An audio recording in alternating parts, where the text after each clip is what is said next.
Ram Ram. पूर्वांचलनामा Bhojpuri channel में आप सबके स्वागत बा। हम हई शक्ति प्रकाश श्रीवास्तव और आप देख रहल बानी कार्यक्रम मतलब के बात। ऐसे तक खत्मे हो जई हैं मुख्तार।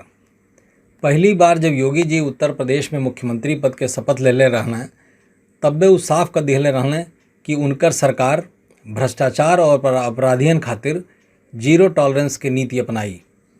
बाद के दिनन में ऐसन लौकबो कैल। कुल 6 साल में प्रदेश के कई दशकन के पहचान बदले लागल। आज प्रदेश पूरा के पूरा दंगा मुक्त हो गईल बा। गिरोह वाली गुंडई या क्राइम भी लगभग न के बराबर बा। प्रदेश के बड़का बदमाश या तो मार दिहल गईल बाने या अपराध छोड़ देना। जे केहू बाचल बा उ प्रदेश छोड़ के बहरा भाग गईल बा। माफिया डॉन मुख्तार अंसारी जैसन अपराधियन के आर्थिक ढांचा सरकार ध्वस्त कर दिहले बा। अदालत में सरकार मजबूती से पैरवी कर रहल बिया, जेकरे चलते मुकदमन में लगातार मुख्तार के सज़ा सुनावल जा रहल बा। यही मारे गाजीपुर के एमपी एमएलए कोर्ट की ओर से पिछले हफ्ता एगो गैंगस्टर के मामला में मुख्तार के 10 साल के सज़ा सुनावल गई। 5 लाख के जुर्माना भी अदालत लगौले बा। एकरे पहलहू एगो गैंगस्टर के दूसरा मामला में मुख्तार के 10 साल के सज़ा सुनावल जा चुकल बा। अवधेश राय के हत्या मामला में भी मुख्तार अंसारी के उम्र कैद हो चुकल बा। एक तरह से मुख्तार के कुल 6 मामलन में सज़ा सुनावल जा चुकल बा।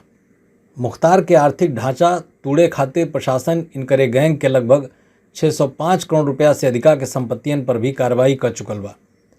माफिया डॉन मुख्तार अंसारी के जौने मामला में सज़ा भइल है ओकर बहस 17 अक्टूबर के ही पूरा हो गई रहे। गाजीपुर के करंदा थाना में दर्ज एह केस में गाजीपुर के एमपी एमएलए कोर्ट ही फैसला सुनौलस। एहमे मुख्तार के अलावा सोनू यादव के भी सज़ा सुनावल गई बा। सोनू के 5 साल के कठोर कारावास और 2 लाख रुपया के जुर्माना भी लगावल गई बा। चूँकि मुख्तार अंसारी बांदा जेल में बंद बाणे, यह हमारे उनकर पेशी वीडियो कॉन्फ्रेंसिंग के माध्यम से जेले से कईल गई। ये घटना 2009 के है, जौना में करंदा थाना क्षेत्र के सबुआ गांव निवासी कपिल देव सिंह के हत्या और मुहम्मदाबाद के अमीर हसन के हत्या के प्रयास मामला में मुख्तार पर गैंगस्टर एक्ट के तहत मुकदमा दर्ज कईल गई है। कई प्रदेशन में आपराधिक गिरोह संचालित करे वाले मुख्तार अंसारी पर कुल 65 गो मुकदमा दर्ज बा।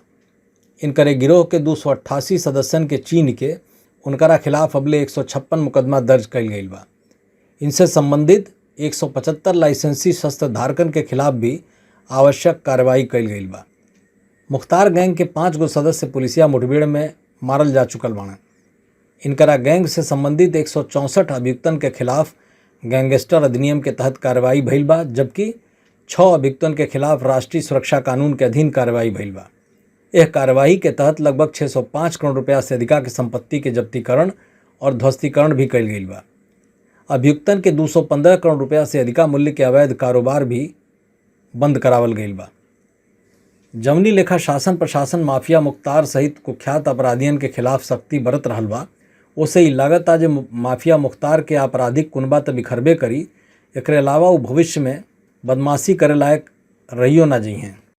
आज यह कार्यक्रम में बस इतना ही। फिर मुलाकात हुई यही चैनल पर, यही कार्यक्रम में, यही समय। तब तक खातिर राम राम।